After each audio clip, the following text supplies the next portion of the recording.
YSRCP party వాళ్ళకి ప్రత్యేకంగా కరుణాకర్ రెడ్డి ఆ లోకల్ ఇది మాజీ చైర్మన్ అంటే వాళ్ళు రకరకాలకి ఏ సబ్జెక్టు దొరక్క నిన్నంతా గోరట్ల మాదాన్ని పంపించారు. ఆల్రెడీ ఆడి దరిద్రం అంతా స్టేట్లో చూసి అవన్నీ చూసే వాళ్ళ మాటలు చూసి ఓ ఫలితాన్ని ఇచ్చారు ప్రజలు. అయినా సిగ్గులేదు. ఏంటి ఎత్తుక్కుని మనుషుల సేవలకి చేసే రాజకీయాన్ని వదిలిపెట్టి ప్రత్యేకంగా ఎండాకాలంలో మూగజీవాలు చచ్చిపోయినాయి అని దాని మీద రాజకీయం చేయటం మొదలుపెట్టారు. ప్రత్యేకంగా అతను అసలు అర్హుడు కాదు, అతను క్రిస్టియన్. ఆ రోజుల్లో ఆయన అడ్డగోలుగా ఇవ్వటం, ఇతను పైన అరాచకం మీద అరాచకం చేసి అక్కడ ఇవన్నీ పింక్ డైమండ్ అని అదని అక్కడ ఉన్న పూజారులను బ్లాక్మెయిల్ చేసి చెప్పియటం, ఇవన్నీ చాలా దరిద్రాలు చేశారు. దానికి ఫలితాలు కూడా అనుభవించారు. ఇక నేను ఆ లెవెల్లో మాట్లాడకూడదు, అయిపోయిన ఘటన. అట్లాగే ఇప్పుడు కూడా ఈ మూగజీవాలు చచ్చిపోతున్నాయి. పోతే ఎండాకాలంలో కొంచెం సర్వసాధారణంగా కొన్ని చచ్చిపోతూ ఉంటాయి. దీన్ని కూడా రాజకీయం చేయడం అనేది పరమ దౌర్భాగ్యం అని నేను, అది పచ్చబద్ధం అండి. దానికి చక్కగా అయ్యవారిది వెంకటేశ్వర స్వామిది చక్కగా గోవులకి చక్కటి సంరక్షణ ఉంటుంది, చక్కటి భోజనాలు ఉంటాయి. ఈ మంచినీళ్ళకి వాటికి కాదు, ఏజ్ వచ్చి చచ్చిపోతే కొంచెం ఎండలో ఈ 4 రోజుల నుంచి బాగా ఉన్నాయి కాబట్టి వాటిల్లో కొన్ని చనిపోయి ఉండొచ్చు. అంతేగాని దాని మీద కావాలంటే సమగ్ర విచారణ జరిపించుకోమనండి, వాస్తవాలు వస్తాయి. వీళ్ళకేంటంటే ఈ యదవ రాజకీయం చేయడం అలవాటు. మొన్న కిరణ్ ఏదో తప్పు చేశాడు, వెంటనే పార్టీ స్టాండ్ అతన్ని సస్పెండ్ చేసింది. వాళ్ళకి చంద్రబాబు గారికి కానీ లోకేష్కి కానీ మన పవన్ కళ్యాణ్కి కానీ ఇట్లా లేడీస్ని అంటే వాళ్ళు క్షమించరు. ఏది ప్రోత్సహించడానికి వెంటనే యాక్షన్ తీసుకున్నాడుగా. అతను ఆల్రెడీ అనుభవించున్నారు. అసెంబ్లీ సాక్షిగా చంద్రబాబు కన్నీళ్ళకి ఫలితాలు కూడా అనుభవించారు.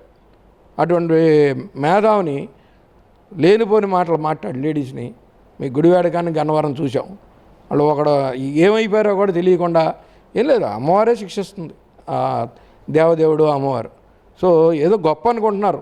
ఆ రోజుల్లో జగన్ గారిని సంతోషపెడటానికి నవ్వులు నవ్వేయటానికి చెత్తవాగుడు బాగి వాళ్ళు తీసుకున్నారు. వాళ్ళ పునాది ఎక్కడి నుంచి వచ్చింది?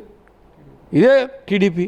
హరికృష్ణ గారిని పట్టుకుని చంద్రబాబు గారిని బతిమాలుకుంటే వీళ్ళిద్దరికి లైఫ్ ఇచ్చాడు ఆయన.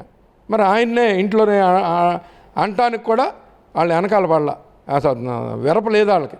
చండాలమైన మాటలు మాట్లాడారు, ఫలితాలు అనిపించారు. అందుకని ఆయన కన్నీరు. అట్లాగే వాళ్ళ అమ్మని అంటే ఎంత బాధపడ్డాడు. ఆయన పేషెన్స్ ఎక్కువ. ఆయన నిత్య విద్యార్థి లోకేష్. చక్కగా వాళ్ళ తాత సీఎం గారు చేశారు, వాళ్ళ నాన్న హయ్యెస్ట్ ఆంధ్రాలో సీఎం చేసిన మనిషి దగ్గర నిత్య విద్యార్థిలాగా నేర్చుకుంటా, ఎక్కడ అహంభావం లేకుండా చక్కగా ప్రతిరోజు నిత్య విద్యార్థిలాగా సంస్కరణలు ఏం చేయాలి, కొత్త పందా ఏం తీసుకురావాలి అనే ఆలోచనలో ఉన్నారు. అట్లాగే చంద్రబాబు హైటెక్ సిటీలో కొన్ని లక్షల ఫ్యామిలీసు ఎలా బతుకుతారు అనేది పోయి ఎదుటాళ్ళకి హెల్ప్ చేయడానికి తయారయ్యారు. అట్లాగే వీళ్ళ ఆలోచనలన్నీ ప్రజల కోసం ఉంటుంది. ప్రజలు బాగా చక్కగా స్టడీ చేసుకుంటున్నారు. మొన్న చాలా తెలివైన ఇది ఇచ్చారు.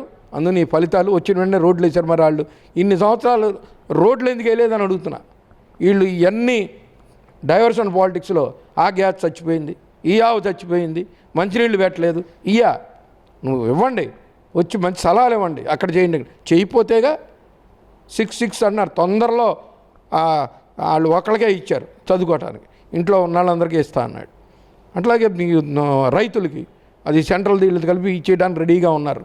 వీళ్ళకి ఏం చేయాలో తెలియక ఈ గోవులు చచ్చిపోతున్నాయి, మీరు తిండి పెడతలేదు. ఎవడన్నా తిండి పెట్టకుండా గవర్నమెంట్ ఉంటారండి? అసలు అయ్యవారికి ఎన్ని వేల కోట్లు ఉన్నాయి. అంటే వీళ్ళు ఏమి ఏది మాట్లాడాలో కూడా తెలియకుండా అటువంటి గోరంల మాధవను పంపించి వాడు చేసిన దరిద్రం అంతా ఇంత కదా. అది ఎప్పటికి కూడా చాలామందికి వాంతి వచ్చే వ్యవహారం వాడు చేసిన పని చూడలేక చేస్తున్నారు. మళ్ళీ ఇప్పుడు దీని మీద కిరణ్ తప్పే. పార్టీ ఖండించింది, ప్రతి వాడు ఖండిస్తున్నాం. అసలు లేడీస్ని ఎందుకు తీసుకురావాలి? వెంటనే పార్టీ సస్పెండ్ చేసింది, అయినా ఇంకా బుద్ధి రాలా. సో గతంలో కూడా తప్పులు చేశారు, దాని మీద వాళ్ళ కంప్లీట్ అనుభవించేశారు. మళ్ళీ వాళ్ళు ఇదే తిరుపతి మీద చేస్తున్నారు, సర్వనాశనం అయిపోతారని నేను చెప్తున్నాను.